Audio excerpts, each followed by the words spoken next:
میرا نام شمیلہ ہے۔ میری ماں نے غربت کی وجہ سے میری شادی کم عمری میں ہی کر دی تھی، کیونکہ میرا باپ بہت سال پہلے دنیا سے چلا گیا تھا اور ماں نے بہت مشکل سے مجھے پالا تھا، اس لیے پہلے ہی رشتے پر مجھے گھر سے چلتا کر دیا۔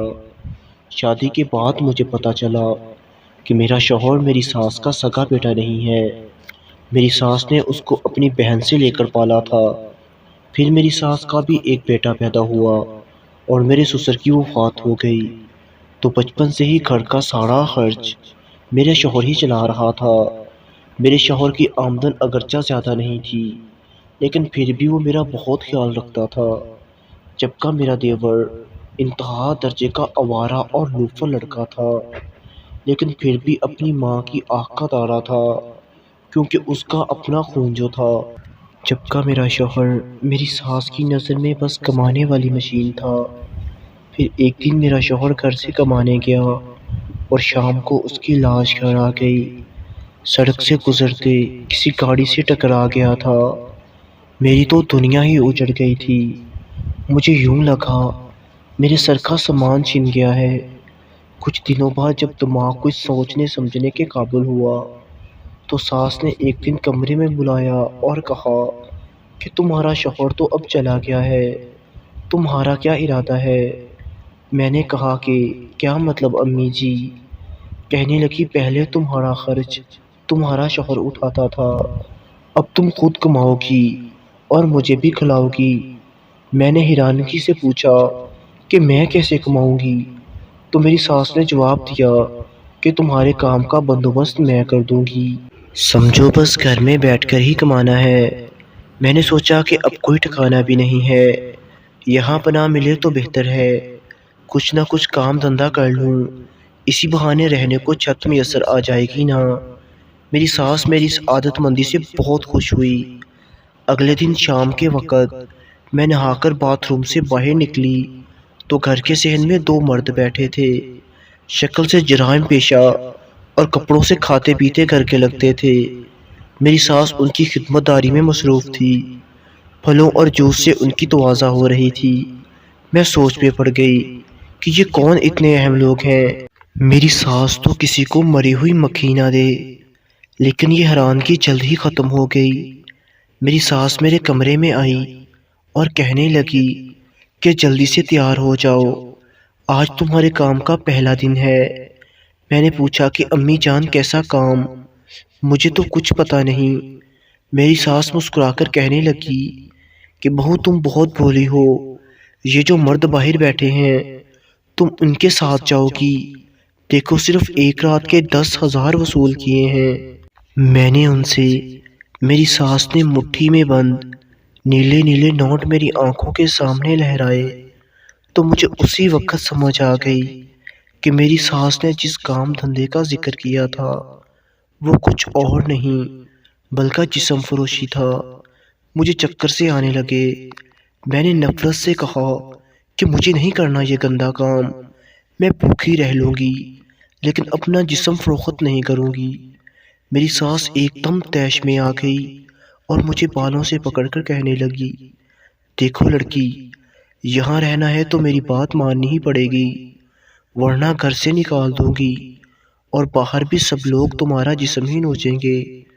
میں نے بہت احتجاج کیا، لیکن میری ساس نے دونوں مردوں کی مدد سے مجھے کھینچ کر گھر سے نکالا اور کار میں ڈال دیا۔ ایک آدمی نے کار کی ڈرائیونگ سیٹ سنبھالی اور دوسرا مجھے بازو سے پکڑ کر پچھلی طرف بیٹھ گیا۔ کار انجانی منزل کی طرف چل پڑی۔ میں مسلسل اپنی قسمت پر رو رہی تھی۔ مجھے اپنا شوہر یاد آ رہا تھا، جس نے غریب ہونے کے باوجود مجھے عزت اور زندگی کی چھوٹی چھوٹی سہولتیں دیں۔ کار ایک رہائشی علاقے میں ایک بڑے بنگلے کے گیٹ پر رکی اور گیٹ کھلنے پر اندر داخل ہو گئی۔ مجھے کار سے اتار کر وہ دوسری منزل پر ایک کمرے میں لے گئے اور کہا کہ رات تک یہاں آرام کرو، فریج میں پانی اور کھانے پینے کی چیزیں موجود ہیں، اور ہاں، کوئی چالاکی کرنے کی کوشش مت کرنا، کیونکہ ہم نے تم کو کل صبح بحفاظت تمہاری ساس کے حوالے کرنا ہے۔ ہم رات کو تمہارے پاس آئیں گے اور اپنے پیسوں کی ایک ایک پائی وصول کریں گے۔ یہ کہتے ہوئے ایک آدمی نے میری گال پر چٹکی کاٹی اور کہکا لگا کر باہر نکل گئے۔ جاتے ہوئے دروازہ باہر سے لاک کر گئے تھے۔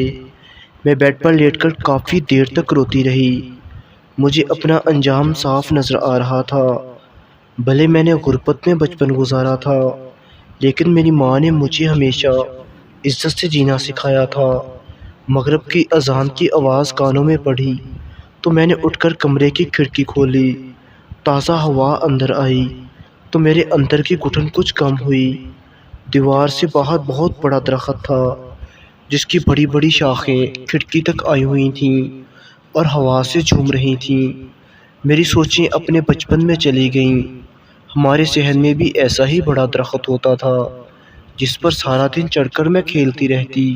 اس کی شاخوں سے میں جھولتی اور کئی بار گرتی اور ماں کی منع کرنے کے باوجود پھر سے درخت پر چڑھ جاتی تھی۔ اچانک ایک خیال میرے دماغ میں کودا۔ مجھے لگا یہ درخت میری عزت بچا سکتا ہے۔ میں فوراً کھڑکی کے پاس آئی، بڑی بڑی شاخوں کا جائزہ لیا۔ یہ آسانی سے میرا وزن برداشت کر سکتی تھیں۔ میں نے ایک مضبوط شاخ کو پکڑا اور اس کے سہارے نیچے لٹک گئی۔ جب میرے پاؤں ایک مضبوط اور موٹی شاخ پر جم گئے تو میں نے دونوں ہاتھ چھوڑ دیے۔ اگلے 5 منٹ میں نیچے سڑک پر کھڑی تھی۔ میں نے آس پاس دیکھا اور ایک طرف کو دوڑ لگا دی۔ تھوڑی ہی آگے مجھے ٹرین کی پٹری نظر آ گئی۔ میں سیدھے چلتی ہوئی پٹری پر پہنچ گئی اور ایک انجانی سمت کی طرف چل پڑی۔ اچانک مجھے اپنے پیچھے سے آتی ٹرین کا ہارن سنائی دیا۔ ٹرین ڈرائیور بار بار ہارن دے رہا تھا۔ میں نے فوراً فیصلہ کر لیا کہ زندہ رہی تو قدم قدم پر جسم کے بھوکے درندے میرا گوشت نوچیں گے۔ بار بار مرنے سے بہتر ہے ایک ہی بار مر جاؤں۔ میں چپ چاپ سر جھکا کر چلتی رہی۔ موت لمحہ با لمحہ میرے قریب آتی جا رہی تھی۔ اچانک کسی نے میرا بازو پکڑا اور مجھے پٹڑی سے نیچے کھینچ لیا۔ اسی وقت ٹرین شور مچاتی میرے قریب سے گزر گئی۔ جس شخص نے میرا ہاتھ پکڑا مجھے مرنے سے بچایا تھا، وہ آدھے گھنٹے بعد مجھے لے کر قریبی پولیس اسٹیشن بیٹھا تھا۔ میری ساری کہانی سن کر تھانے دار نے کسی کو کال کی تو تھوڑی دیر بعد ایک عورت اور ایک مرد پولیس اسٹیشن پہنچ گئے۔ ضروری کارروائی کے بعد مجھے کار میں بٹھا کر اپنے ساتھ لے گئے۔ یہ میری جیسی بے سہارا اور معاشرے کی ستائی ہوئی لڑکیوں کے تحفظ کا ایک بڑا ادارہ تھا، جہاں پر مجھے باعزت طریقے سے چھت اور 2 وقت کا کھانا ملنے لگا۔ میں نے اپنی ادھوری تعلیم دوبارہ شروع کی اور کچھ عرصے کے بعد اپنی محنت کے بل بوتے پر اسی ادارے کی سربراہ بن گئی۔